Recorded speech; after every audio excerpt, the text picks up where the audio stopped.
भविष्य का दूसरा नाम है संघर्ष। हृदय में आज इच्छा होती है और यदि पूर्ण नहीं हो पाती तो हृदय भविष्य की योजना बनाता है। भविष्य में इच्छा पूर्ण होगी ऐसी कल्पना करता रहता है, किंतु जीवन ना तो भविष्य में है ना अतीत में। जीवन तो इस क्षण का नाम, अर्थात इस क्षण का अनुभव ही जीवन का अनुभव। पर हम ये जानते हुए भी इतना सा सत्य समझ नहीं पाते। या तो हम बीते हुए समय के स्मरणों को घेर कर बैठे रहते हैं, या फिर आने वाले समय के लिए हम योजनाएं बनाते रहते हैं और जीवन जीवन बीत जाता है। एक सत्य यदि हम हृदय में उतार लें कि ना हम भविष्य देख सकते हैं, ना ही भविष्य निर्मित कर सकते हैं, हम तो केवल धैर्य और साहस के साथ भविष्य को आलिंगन दे सकते हैं, स्वागत कर सकते हैं भविष्य का। तो क्या जीवन का हर पल जीवन से नहीं भर जाएगा? स्वयं विचार कीजिए।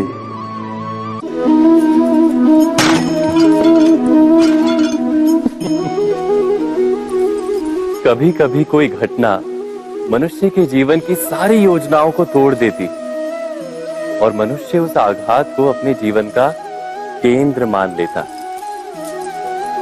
पर क्या भविष्य मनुष्य की योजनाओं के आधार पर निर्मित होते हैं? नहीं। जिस प्रकार किसी ऊंचे पर्वत पर सर्वप्रथम चढ़ने वाला उस पर्वत की तलाई में बैठकर जो योजना बनाता है, क्या वही योजना उसे उस पर्वत की चोटी तक पहुंचाती है? नहीं। वास्तव में वो जैसे जैसे ऊपर चढ़ता है वैसे वैसे उसे नई नई चुनौतियां, नई नई विडंबनाएं, नए नए अवरोध मिलते हैं। प्रत्येक पद पर वो अपने अगले पद का निर्णय करता है। प्रत्येक पद पर उसे अपनी योजनाओं को बदलना पड़ता है। कहीं पुरानी योजना उसे खाई में ना ढकेल दे।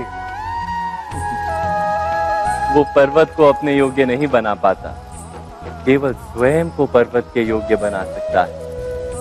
क्या जीवन के साथ भी ऐसा ही नहीं?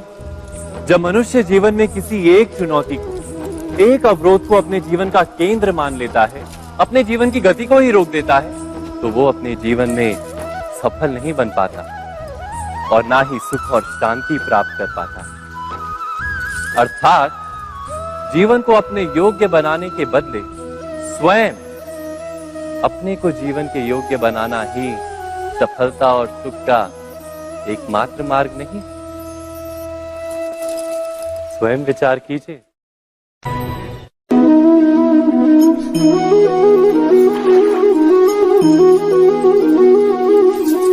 पिता सदा ही अपने संतान के सुख की कामना करते, उनके भविष्य की चिंता करते रहते।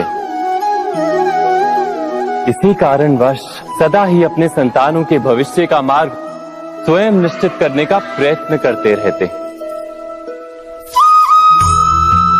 जिस मार्ग पर पिता स्वयं चला है, जिस मार्ग के कंकर पत्थर को स्वयं देखा है, मार्ग की छाया, मार्ग की धूप को स्वयं जाना है, उसी मार्ग पर उसका पुत्र भी चले, यही इच्छा रहती है हर पिता की। निस्संदेह उत्तम भावना है ये,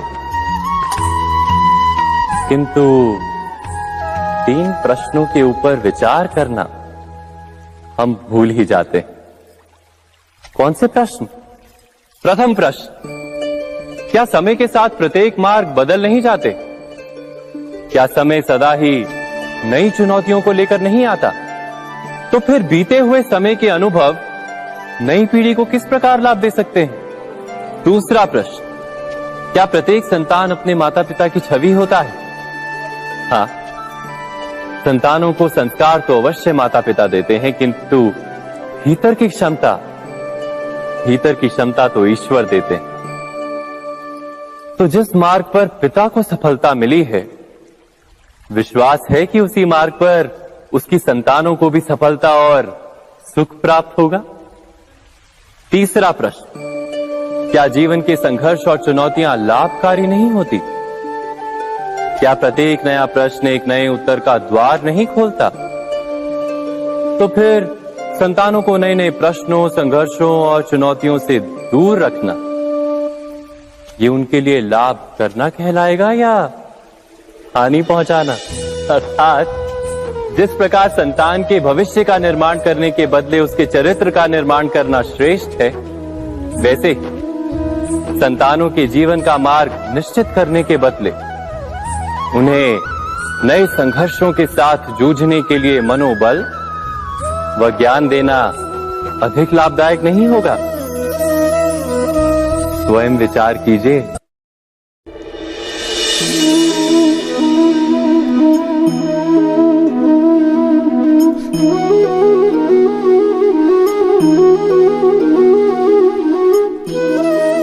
जीवन का हर क्षण निर्णय का क्षण होता है। प्रत्येक पद पर दूसरे पद के विषय में कोई निर्णय करना ही पड़ता है और निर्णय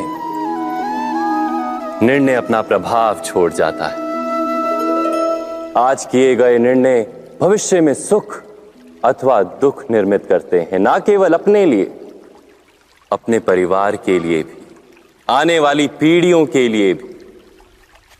जब कोई दुविधा सामने आती है तो मन व्याकुल हो जाता है, अनिश्चय से भर जाता है। निर्णय का वो क्षण युद्ध बन जाता है और मन बन जाता है युद्ध भूमि। अधिकतर निर्णय हम दुविधा का उपाय करने के लिए नहीं, केवल मन को शांत करने के लिए लेते हैं। पर क्या कोई दौड़ते हुए भोजन कर सकता है? नहीं। तो क्या युद्ध से जूझता हुआ मन कोई योग्य निर्णय ले पाएगा? वास्तव में शांत मन से जब कोई निर्णय करता है तो अपने लिए सुखद भविष्य बनाता है, किंतु अपने मन को शांत करने के लिए जब कोई निर्णय करता है तो वो व्यक्ति भविष्य में अपने लिए कांटों भरा वृक्ष लगाता है। स्वयं विचार कीजिएगा।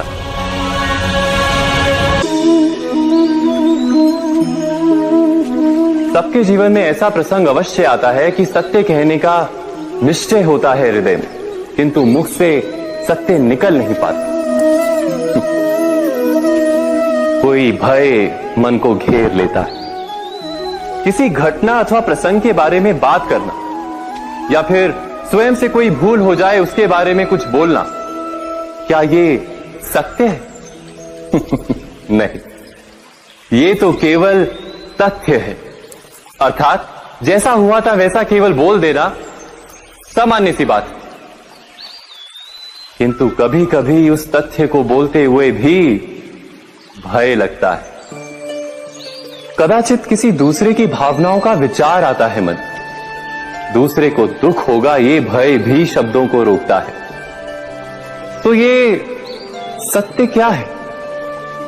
क्या हमने कभी विचार किया है?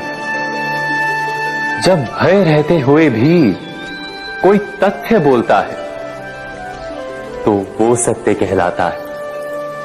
वास्तव में सत्य कुछ और नहीं, केवल निर्भयता का दूसरा नाम है। और निर्भय होने का कोई समय नहीं होता, क्योंकि निर्भयता आत्मा का स्वभाव है।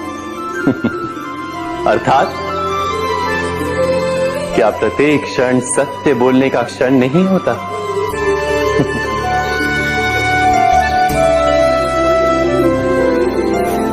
स्वयं विचार कीजिए। जीवन में आने वाले संघर्षों के लिए जब मनुष्य स्वयं को योग्य नहीं मानता, जब उसे अपने ही बल पर विश्वास नहीं रहता, तब वो सद्गुणों को त्याग कर दुर्गुणों को अपनाता है। वस्तुतः मनुष्य के जीवन में दुर्जनता जन्म ही तब लेती है जब उसके अंतर में आत्मविश्वास नहीं होता। आत्मविश्वास ही अच्छाई को धारण करता है। ये आत्मविश्वास है क्या?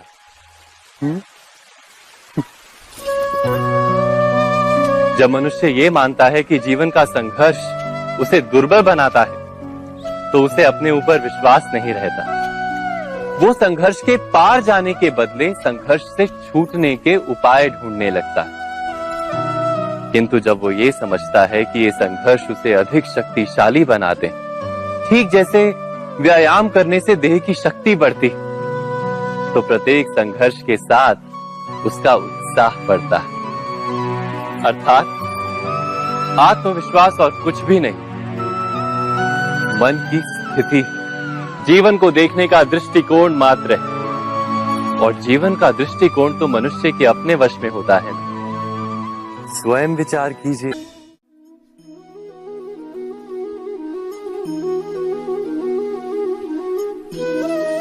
ज्ञान प्राप्ति सदा ही समर्पण से होती है, ये हम सब जानते हैं। किंतु समर्पण का वास्तविक महत्व क्या है? क्या हमने कभी विचार किया? मनुष्य का मन सदा ही ज्ञान प्राप्ति में विभिन्न बाधाओं को उत्पन्न करता है। कभी किसी अन्य विद्यार्थी से ईर्ष्या हो जाती है, कभी पढ़ाए हुए पाठों पर संदेह जन्मता है, और कभी गुरु द्वारा दिया गया दंड मन को अहंकार से भर देता है। नहीं, क्या ऐसा नहीं होता? न जाने कैसे कैसे विचार मन को भटकाते हैं, और मन की इसी अयोग्य स्थिति के कारण हम ज्ञान प्राप्त नहीं कर पाते। मन की योग्य स्थिति केवल समर्पण से निर्मित होती है। समर्पण मनुष्य के अहंकार का नाश करता है, ईर्ष्या, महत्वाकांक्षा आदि भावनाओं को दूर कर हृदय को शांत करता है और मन को एकाग्र करता है। वास्तव में ईश्वर की सृष्टि में ना ज्ञान की मर्यादा है, ना ज्ञानियों की। गुरु दत्तात्रेय ने तो गाय और श्वान से भी ज्ञान प्राप्त कर लिया था। अर्थात विषय ब्रह्म ज्ञान का हो, या जीवन के ज्ञान का, या गुरुकुल में प्राप्त होने वाले ज्ञान का, उसकी प्राप्ति के लिए गुरु से अधिक महत्व है उस गुरु के प्रति हमारा समर्पण। क्या ये सत्य नहीं? स्वयं विचार कीजिए।